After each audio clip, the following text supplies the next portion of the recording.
sa ating lahat. Magandang umaga sa iyo, Brother Nestor. Ganon din sa iyo, Brother Mark. Magandang umaga sa iyo at sa lahat ng ating tagapakinig. Amen. At sa lahat po na narito ngayon, binabati po namin kayo. At sa mga bago naman, nawa, makatanggap din kayo ng salita ng Diyos na tutugon din sa inyong mga pangangailangan.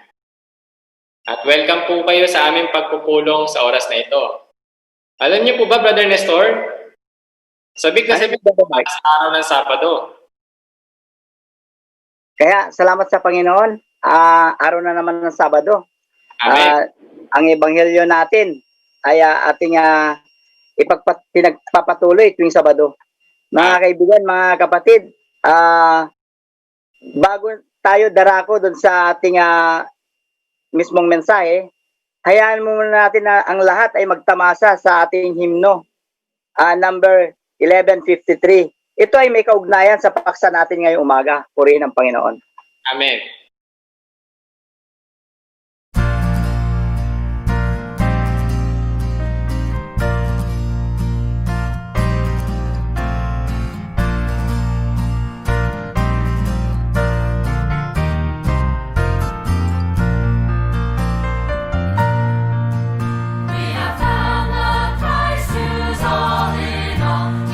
Everything to us. Oh, how blessed upon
Salamat sa Panginoon sa ating inawit. Tunay nga, no? Sabi rito, si Kristo ating nasumpungan. Bilang lahat-lahat siya. Anong luwalhati, kabanalan, tumawag sa ngalan niya. Purihin ang Panginoon sa ating inawit. Okay, Brother Mark? Yes, amen. Sa oras na ito, pangungunahan tayo ng ating kapatid na si Brother Ronald Trasona sa panalangin. Amen. Amen, Lord Jesus.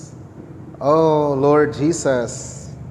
Pinupuri ka namin, Lord, ngayong umaga. Salamat, Lord, sa lingguhang ibanghelyong pagpupulong na kami ay muli mong pinagsama-sama para mapakinggan ang iyong ibanghelyo na salita, Lord. O pagpalain mo kaming lahat ngayong umaga sa aming pakikinig ng iyong mensahe na ito'y matanggap namin, Panginoon. Ito'y maging pagpapala sa amin na magdala sa amin ng kaligtasan, Panginoon, na magbigay sa amin ng kalinuwagan, O Lord, tungkol sa iyong salita. Tunay nga, Lord, na ikaw ang aming tunay na kasiyahan or ikaw ang aming tunay na kaligayahan. Kaya purihin ka, Panginoong Hesus.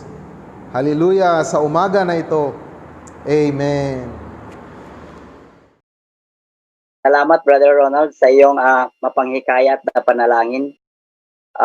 Brother Mark, bago tayo magpatuloy sa ating paksa ngayong umaga, pwede ba pakibalik tanaw lang kung anong tinalakay natin noong nakarang Sabado? Amen. Salamat, Brother Nestor. Sa nakarang Sabado, tinalakay natin na tayong lahat ay tulad ng mga tupang naliligaw. Ito ay paglalarawan na kung saan yung tupang binabanggit ay tayong mga tao. At yung magpapastol ay walang iba kundi si Jesucristo. Ngayon, hinanap niya ang bawat isa sa atin upang dalhin sa kanyang kawan. At yung kawan na ito ay ang bahay ng Diyos, ang kanyang tahanan. At itong bahay ng Diyos ay ang Ecclesia o ang church life ngayon, o ang church ngayon. Kaya ngayon, isang pinagpala na tayo ay madala sa kanyang kawan kung tayo ay nanampalataya. Brother Nestor, sa oras na ito, ano po ba ang paksa natin para sa umagang ito? Totoo yan, Brother Mark. Tayo yung tupang naliligaw, hinanap ng Panginoon at nasumbungan niya. Ngayon, nandito na tayo sa kawan ng Diyos, sa loob ng buhay Ecclesia. Ito ang kanyang tahanan. Kung saan nasumpungan natin ang kaligayahan. Kaya ito ay may kaugnayan sa paksa natin ngayong umaga, Brother Mark. Ang titulo ng mensahe natin ay nasaan ang tunay na kaligayahan. Magandang umaga sa inyong lahat. Welcome to the gospel meeting here in Caloocan. My name is Brother Noah. I would like to share a little bit of my experience tungkol sa ating topic ngayon. Nasaan ang ating kaligayahan? Everybody longs for pleasure, longs to be satisfied. Whether it be physical, psychological, or spiritual. May mga hobby ako sa buhay ko. Gaya mahilig ako sa table tennis, mahilig ako sa sapatos, mahilig ako sa relo. But subalit sa mga paghahabol ko sa mga gamit na ito, it doesn't seem to bring me enough satisfaction and happiness. Dalawa lang naman pa ako. Bakit ang dami kong sapatos? Seems na pag nakabili ako ng isa or dalawa, pag nakakita pa ako ng mga sapatos sa mall, parang gusto ko rin pa rin bilhin. How come I cannot seem to be happy or satisfied? Tayong lahat ay may ganong karanasan. At sabi sa Biblia na si Lord lang talaga ang makakapagbibigay sa atin ng kaligayahan. Doon sa storya ng John chapter 4, nang na-meet ni Lord yung Samaritan woman sa tabi ng batisan, yung Jacob's Well. Sabi niya, mabibigay ko sa iyo ang tubig na ito, na tubig na dumudulot sa walang hanggan. Yung background ng Samaritan woman ay nagkaroon siya ng 5 asawa, at yung kasama niya ngayon ay hindi niya asawa. But still, she is not satisfied. But sabi ng Lord sa kanya, ma-offer kita ng living water. No? Once you taste of this water, you will never thirst again. Ito lang ang mabibigay ni Lord na sa taong makasalanan. Tayong lahat ay makasalanan at tayong lahat ay naghahanap ng kaligayahan sa buhay na to. But yung kaligayahan na binibigay ng mundong ito ay hindi sapat, and it can never satisfy us no matter how we go after it. So, amen. Praise the Lord talaga na nakilala ko ang Panginoong Hesus sa maagang panahon. I can say that every time I turn to the Lord, I am satisfied.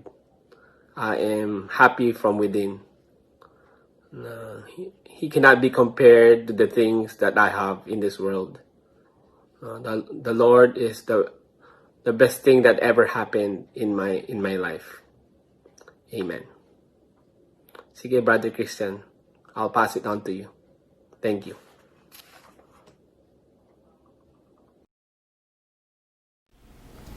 Maraming salamat, Brother Noah, sa iyong mayamang pagsasalamuha. Tunay nga, mga kapatid, na ang panlabas ng mga kasiyahan ay hindi nagtatagal. Pagkos, ito lamang ay nagdudulot ng matinding kalungkutan at magsasanhi lamang ng paghahanap ng bagong pagkakalibangan. Kaya sinasabi ng Diyos sa Juan, Kapitulo 4, versikulo 13, na ang bawat umiinom ng tubig na ito ay muling mauuhaw. Mga kaibigan at tagapakinig, ang tubig po na tinutukoy rito sa bersikuling ito ay ang makamundong tubig na palaging nagbibigay ng uhaw. Sa katunayan, ito ay makikita sa ating mga karanasan. Pagkatapos nating mag-google ng 4 na taon sa pag-aaral at makakuha ng bachelor's degree, ay nagkakaroon pa rin tayo ng mas mataas na desire o ang pagkauhaw na mag-masters at mag-doctorate pa. Kaya minsan pa nga, habang tayo ay kumakain pa, ay nakakaisip na naman tayo na ano nga ba ang ating susunod na kakainin. May kita po natin na hindi po kaya ng tao na masatisfy ang kanyang sarili. Tulad nga ng nabanggit ko kanina na ang makamundong tubig ay ang maling tubig. Huwag sana nating kailanman subukan na pawiin ang ating uhaw sa pamamagitan ng material na bagay at kasiyahan.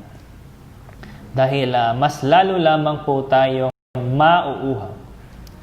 Ngunit salamat sa Panginoon dahil nailahad niya sa aklat ng Juan kung papaano ang gagawin natin bilang mga tao. Basahin po natin ang Juan, Kapitulo 4, versikulo 14. Datapwat, ang sinumang umiinom ng tubig na sa kanya ay aking ibibigay ay hindi mauuhaw magpakailanman. Ngunit ang tubig na sa kanya ay aking ibibigay ay magiging isang balon ng tubig na bubukal tungo sa buhay na walang hanggan. Salamat sa Panginoong Yesus sapagkat tayo ay inaanyayahan niya na lumapit lamang at uminom sa Kanya. Maaari na tayong uminom sa naprosesong Diyos sa pamamagitan ng pagtawag sa Kanyang pangalan. May kita rin po natin sa Juan Kapitulo 4, versikulo 28, na sa gayon ay iniwan ng babae ang kanyang tapayan at napasalunsod at sinabi sa mga tao. Amen. Kaya sa bersikulo po na ito ay nakikita natin na ang Samaritanang babae nung nakita niya at nung nakita niya ang Panginoong Hesus, siya lamang ay naging simple at uminom ng buhay na tubig. At ito po ay nagresulta ng pagkaiwan ng tapayan o lalagyan ng tubig sapagkat nagkaroon na po siya ng full satisfaction na hindi kayang ibigay ng ano pa mang mga material na bagay. Hindi na natin kailangan na maghanap pa ng ibang mga kasiyahan.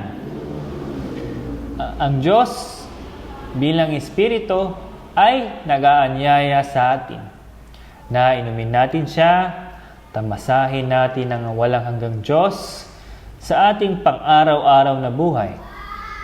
Sapagkat ang pagtamo sa Panginoon ay hindi lamang magbibigay ng kasiyahan na para sa isang araw lamang.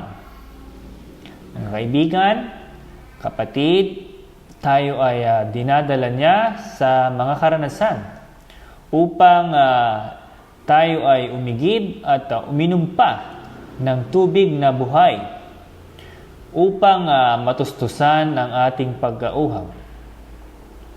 Kailangan lamang po nating magtamasa sa buhay na tubig upang mapunan ang uhaw na mayroon tayo. Tunay nga mga tagapakinig na magkakaroon lamang tayo ng kasiyahan na makapagpupuno sa atin kapag natanggap na natin ang Diyos na siyang pinagmula ng lahat. Mga kaibigan, nakita na natin sa unang pagmemensahe na tayong mga tao ay naghahanap ng kasiyahan. Sa pangalawang pagmemensahe, nakita naman natin na si Kristo ang tunay na kasiyahan. Ngayon, aalamin naman natin kung paano natin matatanggap ang tunay na kasiyahan na ito. Ito ay base sa aklat ng Juan, Kapitulo 4, tungkol sa babaeng taga-Samaria na umiigib ng tubig sa balon. Sa eksena na yon, ang babae ay umiigib at si Jesus ay naparoon. So dito natin nakikita na upang ating matanggap ang tunay na kasiyahan, una, kailangan nating makaugnay si Kristo. Pangalawa, kailangan nating malaman na si Jesus ang Kristo. Sa istorya nga na yon, ang babae ay nagpatotoo sa kanyang mga kababayan na nagsasabi, "Masdan nyo, hindi ba ito ang Kristo?" Ikatlo, natamo ng babae ang Kristo bilang kanyang tunay na kasiyahan.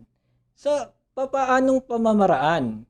Sa kanyang pag-inom ng tubig na ibinigay sa kanya ni Jesus.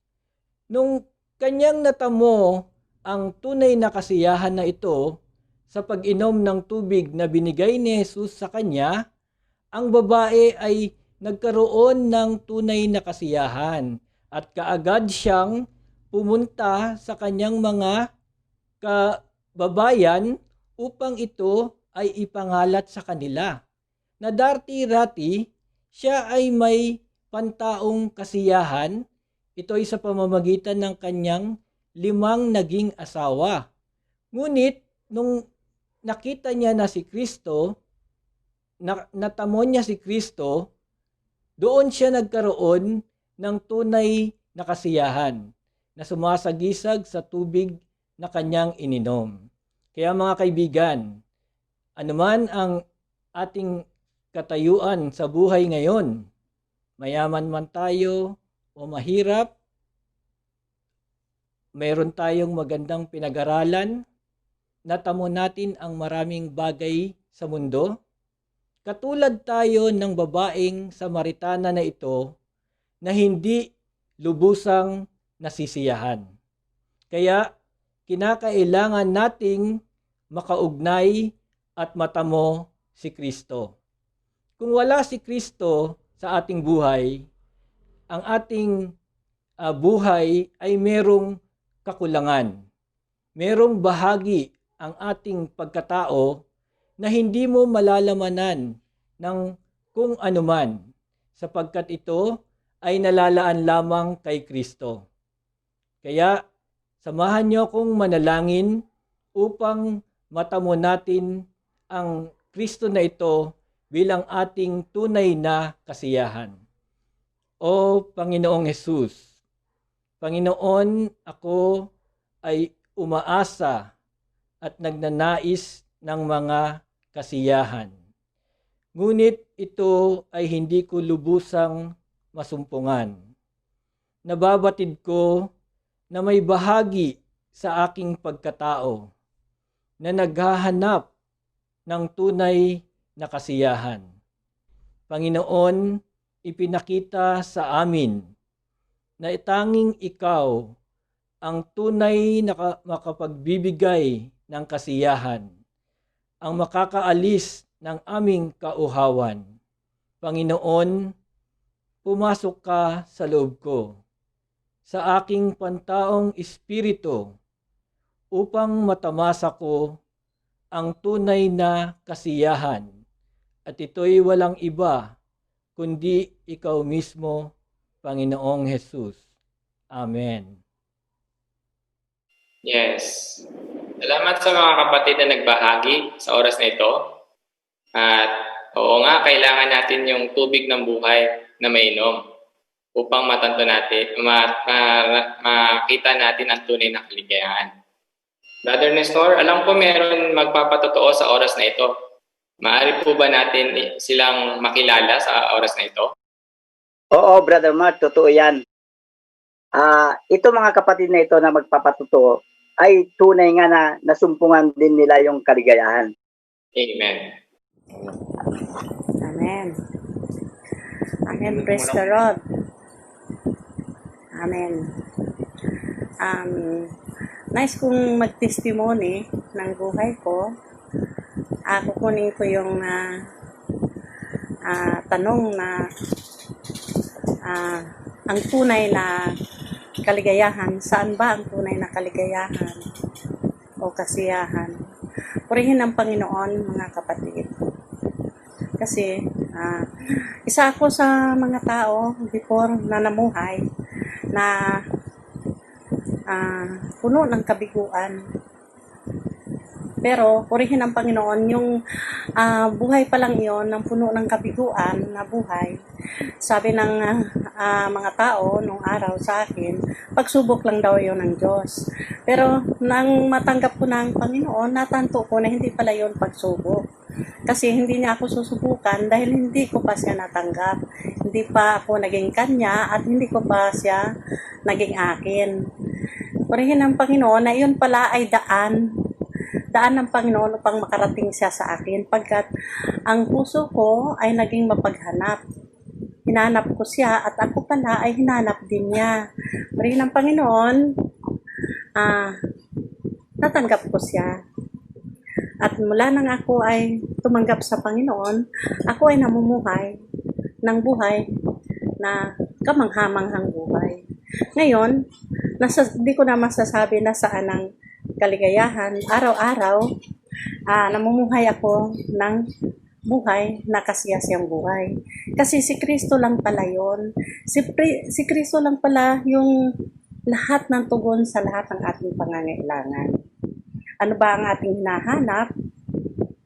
Kapag si Kristo ay nasa atin, nakapanahan na sa atin, siya yung tugon sa lahat ng ating mga kailangan.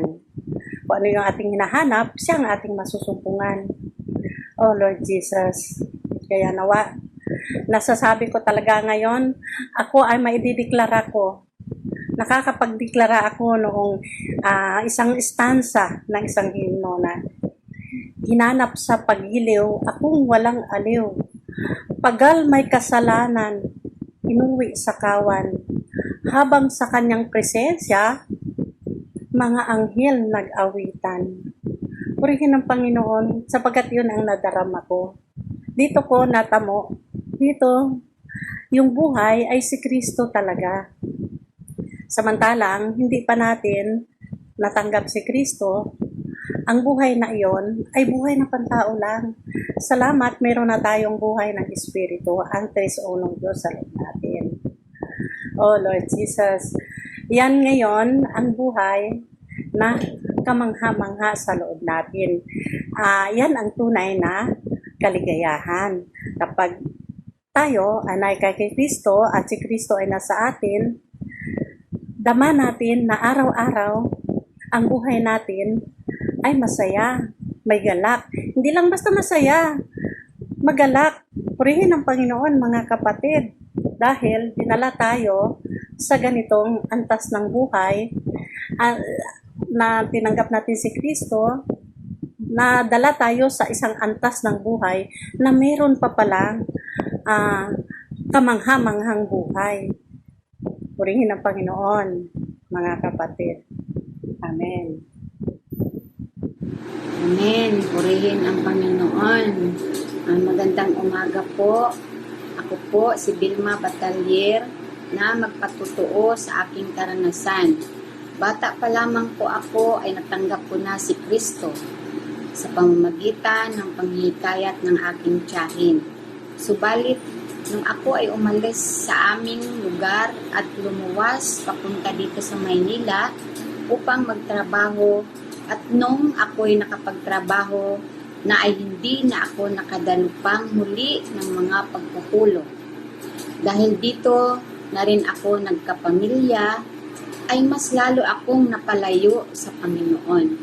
Hanggang dumating ang matinding pagsubok sa aking buhay na nawala ang aking ina, na nakalipas ng 2 taon ay nawala na naman ang aking asawa. Talagang sobrang sakit, kalungkutan, kapighatian ang aking naramdaman sa panahong iyon. Napatanong ako sa aking sarili na kung paano na kaya mag-isa na lang ako na magtataguyod sa aking mga anak. Sobra talaga akong nababalisa.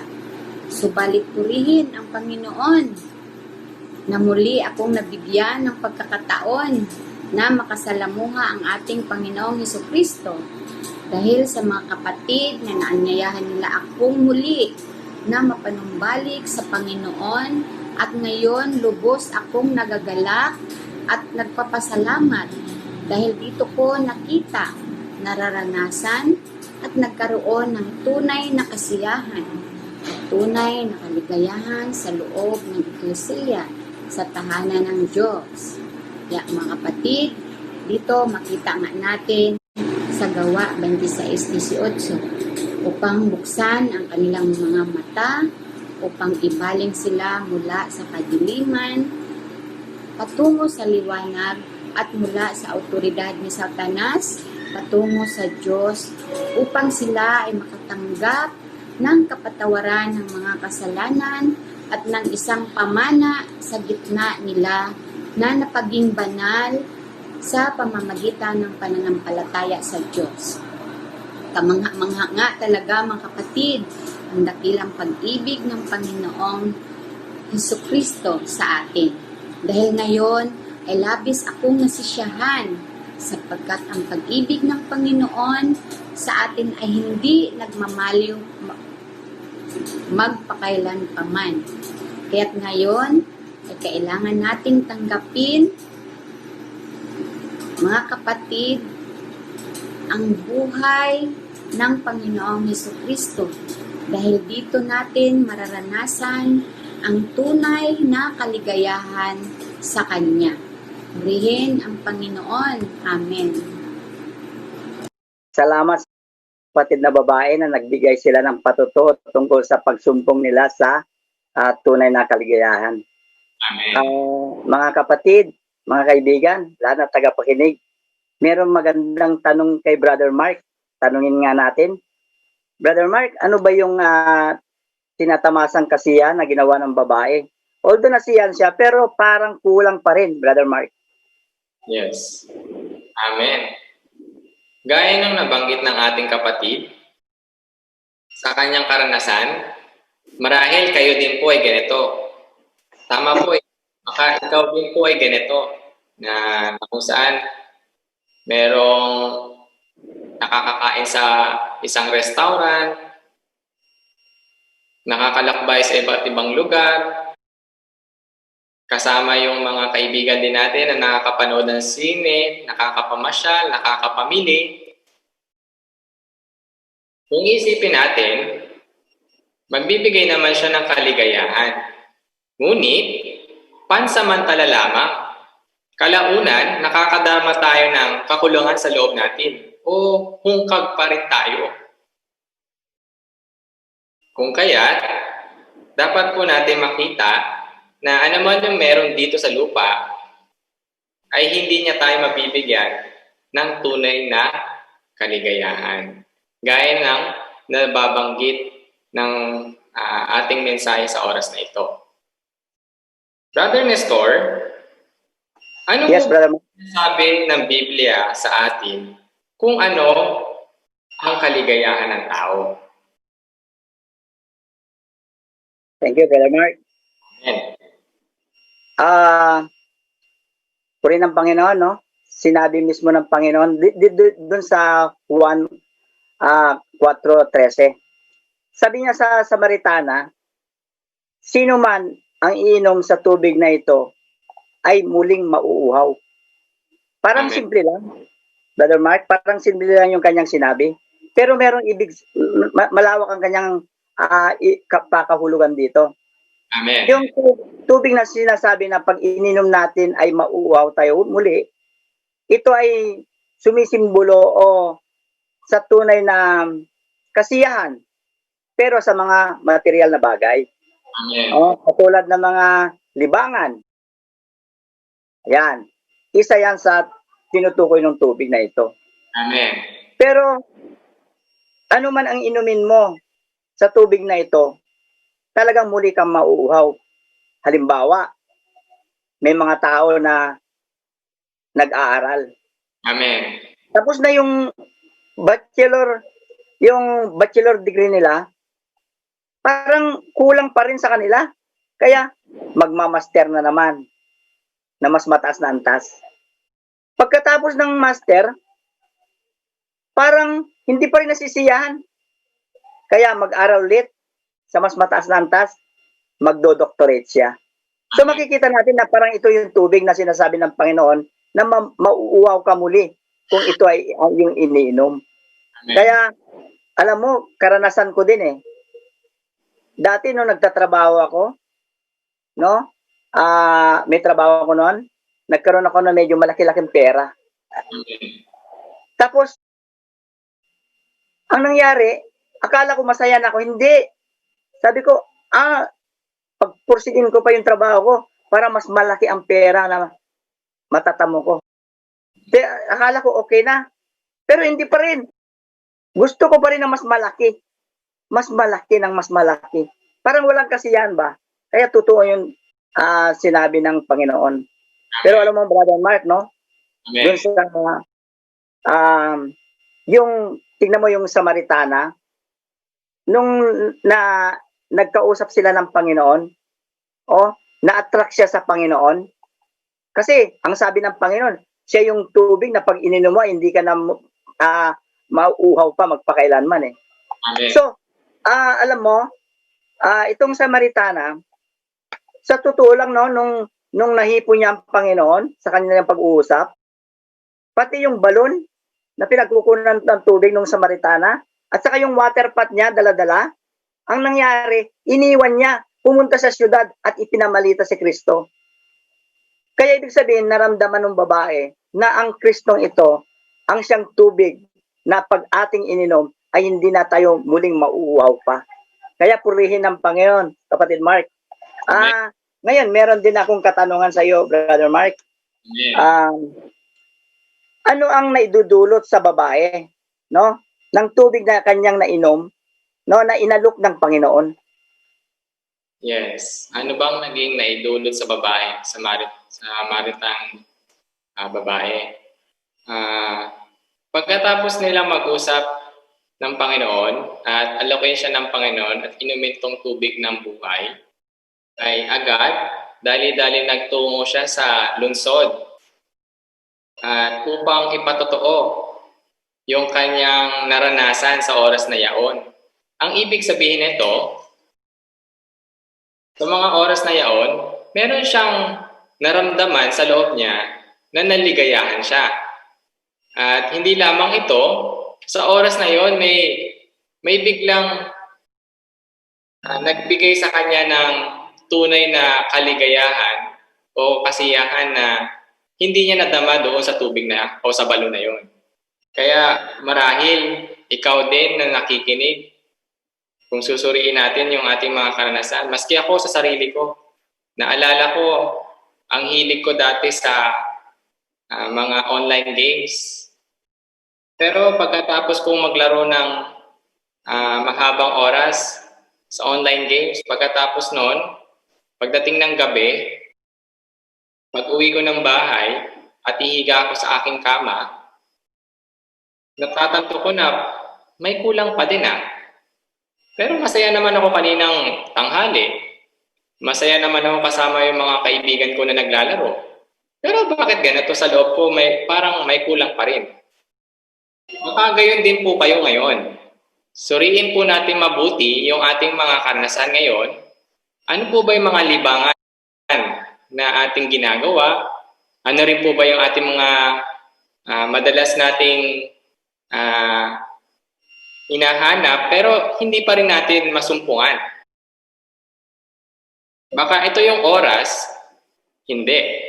Baka sa oras na ito, dapat natin matanto na kailangan natin yung tubig na inaalok ng Panginoon na atin din mainom. Gusto mo bang matagpuan ang ating tunay na kaligayahan? Kailangan natin yung ating Panginoon. At yung Panginoon ay nagbibigay ng tubig na papawi sa ating uhaw.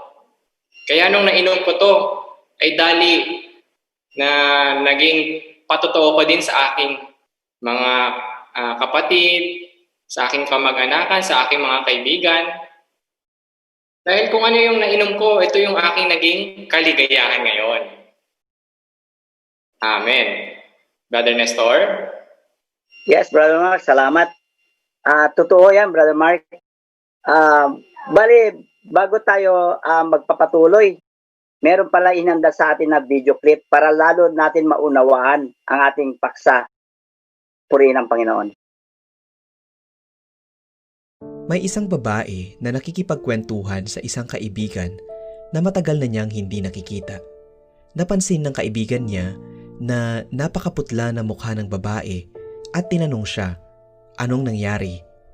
Sumagot ang babae, may pagkakataon dati na dahil sa 50 anyos na ako at nangangalahati na ang buhay ko, maraming kaibigan ang naghikayat sa akin na lubos-lubusin ko na ang natitirang panahon at magpakasaya sa buhay. Kainin kung ano ang gusto ko at gawin ang anumang ibigin ko. Pakiramdam ko may katwiran naman sila, kaya namasyal ako sa ibang bansa kasama ng ibang mga kaibigan para magpakasasa sa pagkain at pamimili.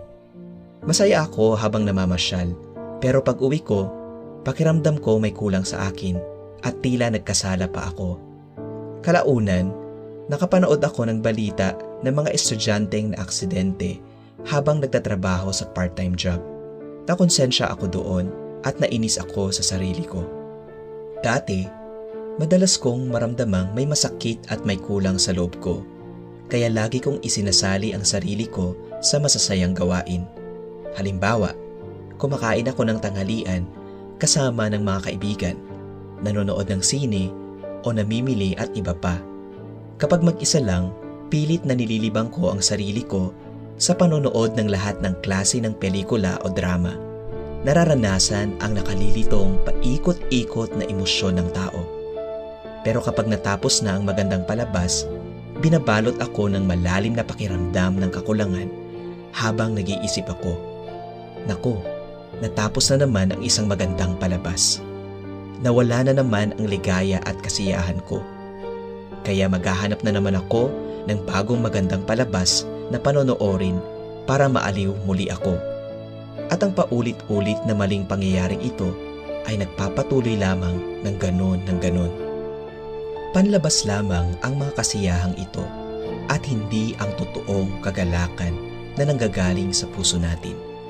Ang kasiyahan ay isang emosyong mabilis maglaho. Hindi tayo lubos na masisiyahan sa mga materyal na bagay kahit kailan.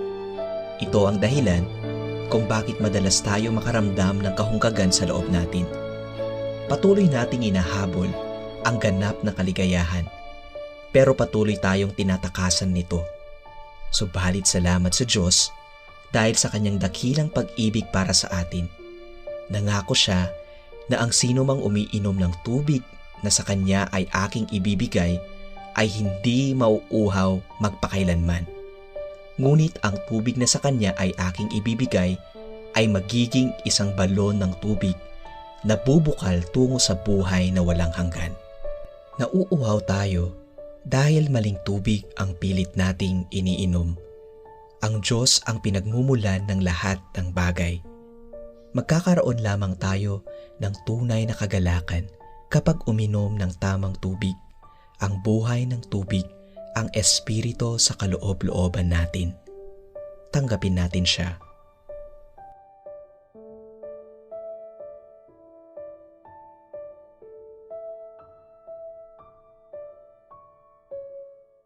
Napakaganda ng ating video clip na ating napanood. Ito po yung buod sa ating paksa para sa umagang ito. At para sa oras namang ito, para sa patuloy na ating pagsasalamuha, maaari niyo po kaming makaugnay sa ating website na thechurchincaloocan.org. And then, yung ating email, churchincaloocan@gmail.com. Ang ating Facebook account, The Church in Caloocan. At sa baba naman po, maaari niyo pong tawagan yung mga telepono na naka-flash sa ating screen. At sa mga kapatid na nag-imbita, at sa mga first time po na dumalo sa aming pagpupulong sa umagang ito, hinihikayat po namin kayo na sagutan yung aming response form. Inuulit po namin. Sagutan po natin yung ating response form upang sa pagpapatuloy na ating salamuha. Amen. Brother Nestor, ano po Yes, ba Brother Mark. ang natin para sa susunod na Sabado? Salamat, Brother Mark. Okay, tapos na naman yung ating isang oras sa pakikinig ng Ebanghelyo. Pero purihin ng Panginoon, no? Nanaway, kawan tayo ng Panginoon na lahat tayo ay tunay na makasumpong ng tunay na kaligayahan. Mga kapatid, mga kaibigan, muli namin inanyayahan kayo sa darating na Sabado, ganitong oras, no, meron tayong bagong paksa. Amen. At ito ay ang pagbubukas sa Panginoon. Yan ang ating paksa sa darating na Sabado. Okay, bago tayo magtapos, tamasahin natin muli ating sabayan, yung ating himno kanina na number 1153. Kaya mga kaibigan, sa susunod muli, tayo magkita-kita. Amen. Amen.